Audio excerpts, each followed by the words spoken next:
Questão 151, né? Questão 151 é uma questão de análise combinatória, né? Então vamos dar uma olhadinha aqui no texto e ver o que é que ele fala. Essa questão aqui não é que nem a questão 150 que a gente resolveu em um vídeo anterior, que a gente com enunciado já poderia resolver sem precisar ir diretamente para o texto, né? Mas aqui a gente tem que olhar o texto nela, beleza?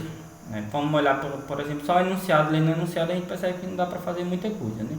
Avalia-se que a partir da atualização realizada em 1992, a capacidade do sistema de códigos postais do correio de representar localidades foi ampliada ainda. Então não tem muito o que fazer, beleza?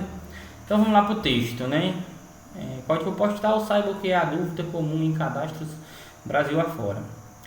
Um código postal corresponde sempre a um determinado local, que pode ser desde um trecho de uma rua até uma região em um município, né? Por exemplo, o nosso código postal da cidade de Acopiara é 63.560.000, beleza? No Brasil, o CEP, Código de Endereçamento Postal, cumpre essa função, né?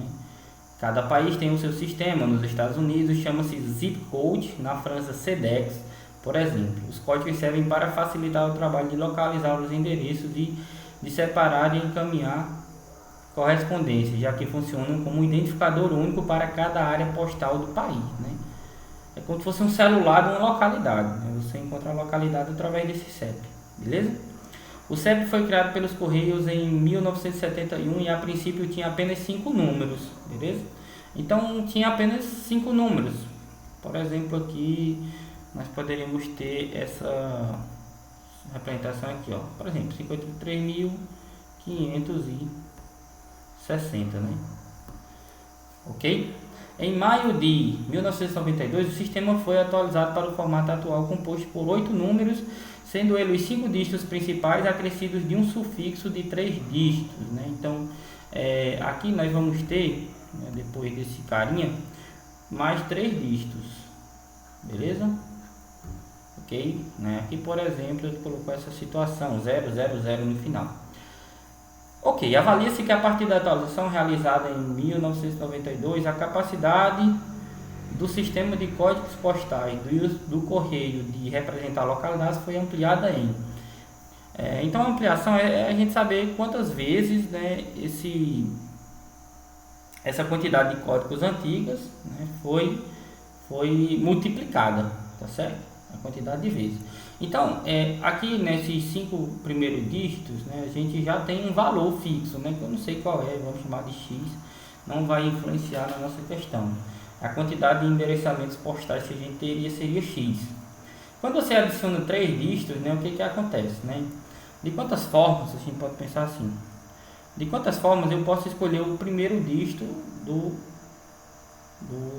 código postal, né, dessa parte do sufixo após a modificação. Você pode escolher isso aqui de 10 possibilidades, né, de 10 formas. Por quê? Porque você tem o 0, o 1, o 2, o 3, o 4, o 5, o 6, o 7, o 8 e o 9. Não tem restrição, né? Porque aqui eu não estou formando número, eu estou apenas colocando algarismos, tá certo? Eu estou colocando como se fosse códigos, tá certo? Então não necessariamente eu estou formando números, são apenas algarismos, tá bom? Então tem 10 possibilidades para a primeira dígito do sufixo. Eu tenho 10 possibilidades para o segundo dígito do sufixo, né? Porque eu posso repetir, né, o dígito, beleza? E eu também tenho mais aqui 10 possibilidades para o terceiro dígito do sufixo, beleza?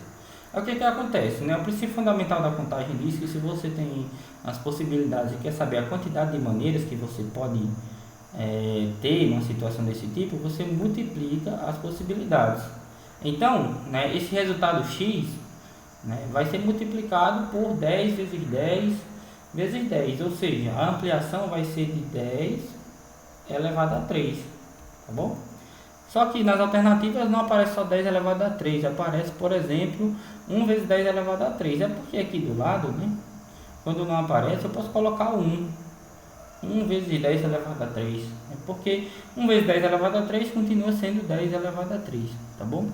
Então, a resposta correta desse item seria o item C, né? Essa questão seria uma questão considerada de nível fácil, né? Não seria uma questão difícil na prova do Enem. Beleza? Espero que tenha ficado claro. Até o próximo vídeo.